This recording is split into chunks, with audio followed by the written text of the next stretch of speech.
Everyone, I'm back with a new reel, and my today's reel is about recent reaction of Foreign Ministry regarding US ad in India. Recently foreign ministry का जो reaction था US add को लेकर, that is really a big point two understand, because जिस तरह से international politics में चीजें हो रही हैं that is really very difficult to manage. Because आप देखिए कि किस तरह से डीप स्टेट एक्टिव हैं, किस तरह से इंटरनेशनल पावर जो कि पावरफुल कंट्रीज हैं वो अपनी पावर को सस्टेन करना चाहती हैं, उसके लिए वो किस तरह से डिप्लोमेसी प्ले करती हैं। या मैं बात करूं किस तरह से इंटरनेशनल पॉलिटिक्स काम करती है। इंटरनेशनल पॉलिटिक्स में ना तो कोई किसी का परमानेंट फ्रेंड होता है, ना ही एनिमी होता है। This is all about situational and temporary. यदि सिचुएशन के अकॉर्डिंग बेनिफिट मैच करते हैं दे बिकम फ्रेंड, यदि बेनिफिट मैच नहीं करते हैं दे बिकम एनिमी। वो लोग अपने पर्सनल इंटरेस्ट को, हर कंट्री अपने पर्सनल इंटरेस्ट को प्रायोरिटी देता है। यदि पर्सनल इंटरेस्ट आपके मैच करेंगे आप एक दूसरे को सपोर्ट करेंगे, यदि मैच नहीं करेंगे तो डेफिनेटली आप एक दूसरे के अगेंस्ट में होंगे। बट यदि मैं बात करूं रिसेंटली डीप स्टेट जिस तरह से रोल प्ले कर रही है, जिस तरह से वर्ल्ड के जो पावरफुल नेशंस हैं वो अपनी पावर को मेंटेन करने के लिए किस तरह से टारगेट कर रहे हैं ऐसे कंट्रीज को जो कि डेवलपिंग कंट्री हैं, जो आगे बढ़ रहे हैं, they are continuously a growing economy. यदि मैं इंडिया की बात करूं तो हम सभी जानते हैं इंडिया काफी अच्छा रोल कर रहा है प्ले। हर सेक्टर में इंडिया की पोजीशन विद टॉप 5 कंट्रीज में है, और ऐसे में इंडिया सभी की आंखों में खटकता है क्योंकि इंडिया जिस तरह से कंटिन्यूसली प्रोग्रेस कर रहा है। कुछ डीप स्टेट हैं, कुछ ऐसे लोग हैं जो बाहर बैठकर इंडिया की प्रोग्रेस को नहीं देख सकते, और उसके लिए वो हमेशा ही ये एफर्ट करते हैं कि कैसे इंडिया की इकोनॉमी को डैमेज करा जाए, यहाँ के पॉलिटिकल सिस्टम को डैमेज करा जाए।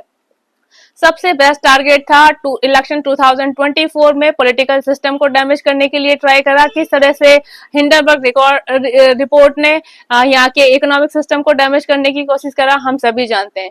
किस तरह से यूएस प्रेसिडेंट ने ये चीजें क्लियर करी हैं कि $18 मिलियन का यूएस एड दिया गया था इंडिया में इलेक्शन के टाइम पर यहाँ के पॉलिटिकल सिस्टम को डैमेज करने के लिए। दे ऑल नेवर वांट कि यहाँ पर एक स्ट्रॉन्ग गवर्नमेंट हो, स्ट्रॉन्ग प्राइम मिनिस्टर हो। दे वांट कि एक पपेट प्राइम मिनिस्टर हो जो कि उनके अकॉर्डिंग काम कर सके और वो अपने बेनिफिट कंप्लीट करा सके।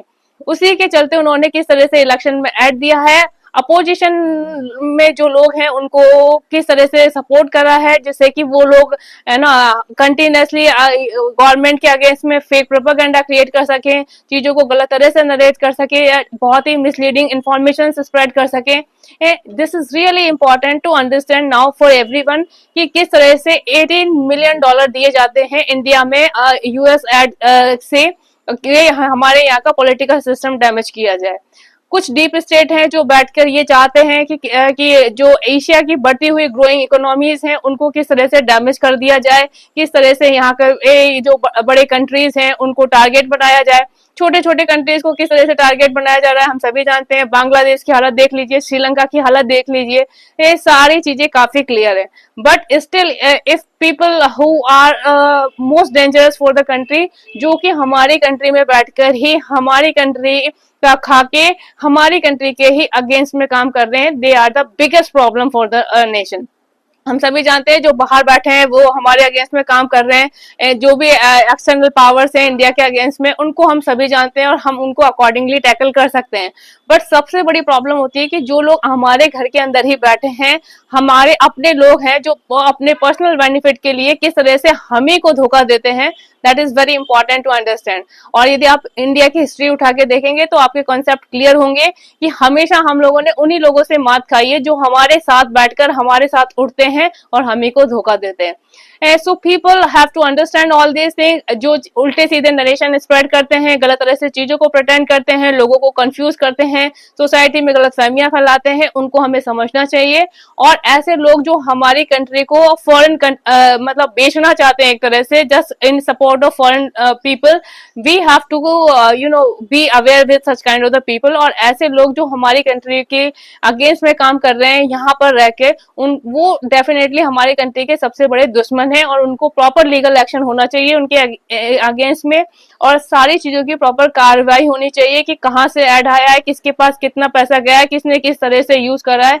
Things must be clear in all the way. So we come to know कि कौन ऐसे लोग हैं जो इन सब चीजों में इन्वॉल्व हैं, किस तरह से उन्होंने इस पैसे को यूज करा है, उसको अगेंस्ट में इंडिया के अगेंस्ट में यूज करा है, किस तरह से मिसलीड करा है लोगों को। Things must be clear to everyone. So hope I think proper legal action must be taken against those people, and government will actively work for those people who are doing such kind of things for the nations.